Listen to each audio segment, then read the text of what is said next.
and welcome to your Friday One show. We are live and I've got Chris Ramsey with me. And I've got Alex Jones, and tonight we have got a great show lined up for you. We have indeed. Now shortly we'll be catching up on all the week's news with the residents of our favourite street in Leeds. Never mind the blankets, we have moved on to Brolly's. Oh, they look like they're fishing. They're still out there, aren't they, doing it? Bless them. Now, it's been quite a week, as we were saying. Students were told they might not be allowed to go home for Christmas. Stricter COVID measures were introduced in many parts of the country, leaving nearly 17 million of us navigating new rules and well confused. Massively confused. And today, Donald Trump announced that he's tested positive for coronavirus. So with so much going on, I wonder what our favourite street in Leeds are talking about.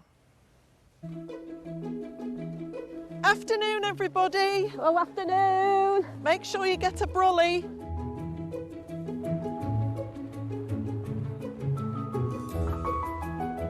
We're in local lockdown now, so you're looking at us all sat here together. We're at least 4 metres apart, aren't we? But this is why we still need to do things like this, even in the rain, because it'd be so depressing if we just couldn't even have a natter. I mean, in terms of the Leeds lockdown, what do people feel about it?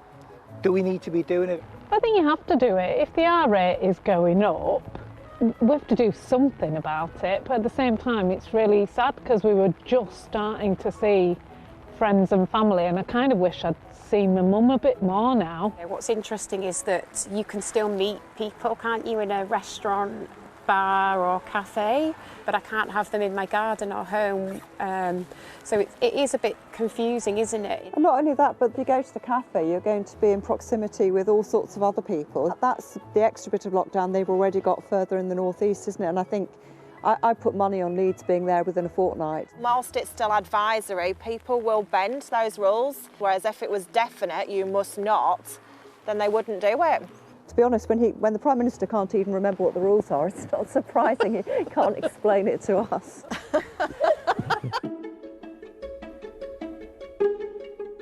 Ellie started high school and she ended up having to take some time off in the first week because she got poorly, and our whole world stopped for a few days and I had to keep my son off as well. Yeah, our little granddaughter, she was poorly last week and had to have a test for COVID. Fortunately, it was negative, so, you know, you just breathe a sigh of relief and get on with things. Well, we get a weekly COVID update email now from the school.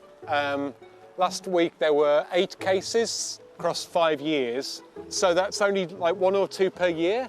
But in Rachel's year, there were 210 of the 240 people off because of the contact that 2 people had. So the impact on schools is significant because of the way that they're bubbling together. It was a real struggle, definitely for me, when they were off for mums. I can't see how I can do my job with them at home, to be honest.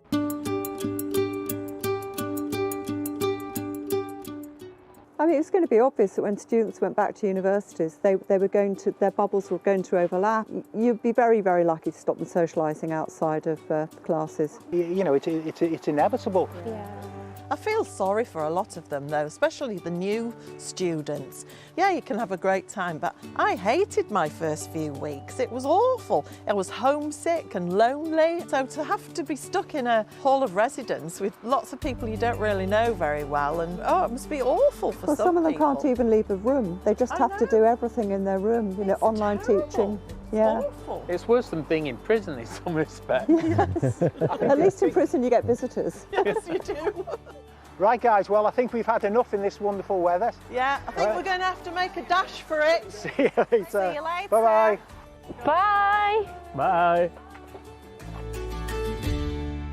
Oh, it's so all-consuming, isn't it? But it's nice to know that everybody's talking about the same stuff and we're all worried about the same things. All in the same boat. Exactly.